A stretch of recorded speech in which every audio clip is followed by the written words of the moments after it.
The period of 1869 to 1896 in the United States was a time of political paralysis and weak presidents. Elections were nasty, and opponents consistently slandered each other. The aftermath of the Civil War left behind high levels of waste, extravagance, speculation, and corruption. Americans who fought in the war hoping for new freedom and opportunities were suddenly faced by extensive corruption and stalemate. In the 1868 presidential election, Republicans nominated Civil War General Ulysses S. Grant to run for president. Although he had no political experience, the Republicans hoped that his popularity as a general would boost him to victory. The Democrats were disorganized because they couldn't get any black votes, and the East supported gold, and the West wanted green paper money. But they ended up nominating Horatio Seymour to run for president. The election was close, but Grant won. Grant's corrupt presidency was marked by two major scandals. The fifth gold scandal almost led to a huge gold panic and economic downturn.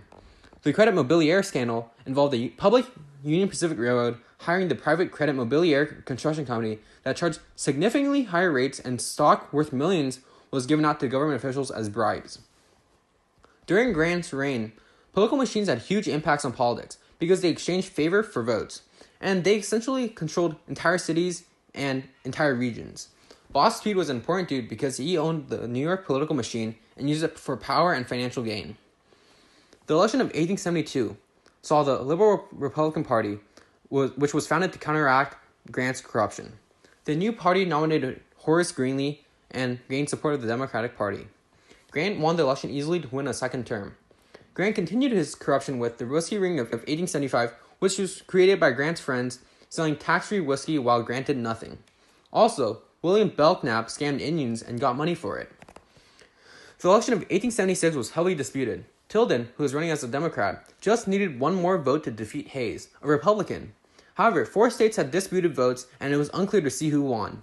The Democrats wanted Tilden or blood, meaning that if Tilden did not become president, the South would go to war again.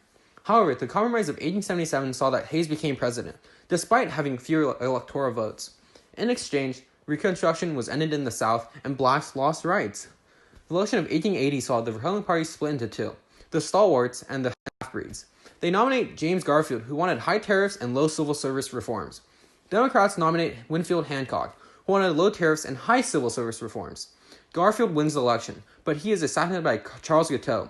Chester Arthur replaces him. He builds up the Navy and passes the Pendleton Act, which gives merit-based civil service jobs. In the election of 1884, James Blaine runs for the Republican Party against Grover Cleveland of the Democrats. Both sides slandered each other. Cleveland wins the election. He supports laissez-faire economics, Civil War pensions, patronage, and lower tariffs. In 1888, the Republican Benjamin Harrison wins against Cleveland by cattle voting, or paying people to vote more than once. Harrison won, and he gives veterans pensions with the Pension Act of 1890. He also used the Sherman Antitrust Act to fight unions, and bought substantial amounts of silver from the Americans with the Silver Act. The Panic of 1893 was a huge panic caused by the overspeculation of land and led to many people trying to pull their gold out of the banks. Cleveland has to borrow $65 million worth of gold from JP Morgan at $7 million worth of interest in order to stabilize the economy. This makes Cleveland look like JP Morgan's ish.